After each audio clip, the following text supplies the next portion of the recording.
देखिए कह रहा है कि एक खिलौने का आकार ऐसा है मानो एक अर्धगोले पर शंकु आरोपित है। चलिए जैसे कि आप एक शंकु बना लीजिए और नीचे क्या है, अर्धगोले के ऊपर वो आरोपित है, यानी कि कुछ इस तरह का फिगर है। देखिए इस तरह का है,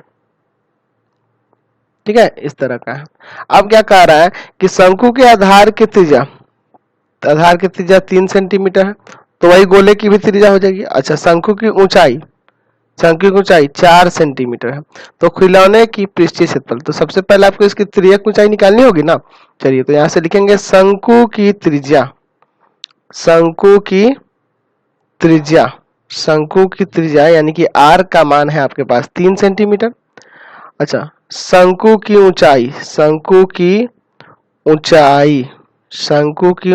यानी कि h बराबर 4 सेंटीमीटर। अच्छा, शंकु की तिर्यक ऊंचाई निकालना होगा, शंकु की तिर्यक ऊंचाई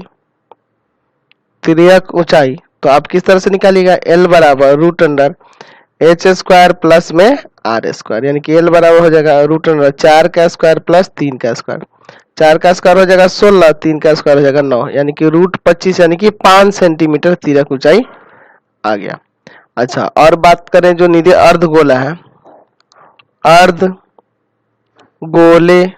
की त्रिज्या, तो अर्धगोले की भी त्रिज्या वही होगी जो शंकु की है, यानी कि r बराबर है 3 सेंटीमीटर। ठीक है, अब खिलौने का पृष्ठीय क्षेत्रफल निकालना है, खिलौने का पृष्ठीय क्षेत्रफल निकालना है, खिलौने का पृष्ठीय क्षेत्रफल। तो जब भी इस तरह का कंबाइन फिगर, जैसे पिछले क्वेश्चन में देखे थे, बेलन के ऊपर 2 अर्धगोले आरोपित थे, इसमें शंकु है ना, अर्धगोले के ऊपर एक शंकु आरोपित है, तो इस तरह का जब भी फिगर आएगा उसपे सबका वक्र पृष्ठीय क्षेत्रफल जोड़ देने से कुल पृष्ठीय क्षेत्रफल यहाँ से आपको प्राप्त हो जाएगा। याद रखिए यहाँ पाई की 3.14 रखना है। चलिए तो खिलौने का पृष्ठीय क्षेत्रफल निकालना होगा, तो यहाँ लिखेंगे शंकु का वक्र पृष्ठीय क्षेत्रफल, शंकु का वक्र पृष्ठीय क्षेत्रफल, और प्लस में क्या है, अर्धगोले का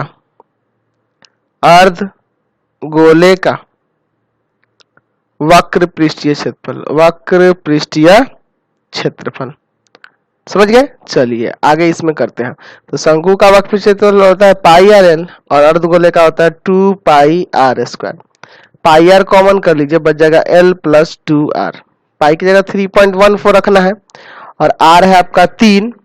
अच्छा, L का वैल्यू, तो L का वैल्यू आया है 5 और प्लस 2 गुना 3। चलिए r का वैल्यू 3 है ना, 3.14 गुना में 3 गुना में, देखिए 3 दूना क्या हो जाएगा 6 और 6 5 कितना आ जाएगा 11 सेंटीमीटर स्क्वायर। चलिए इन तीनों में गुना करिए जाए तो 103.62 सेंटीमीटर स्क्वायर यहाँ से आंसर आ जाएगा। समझ गए।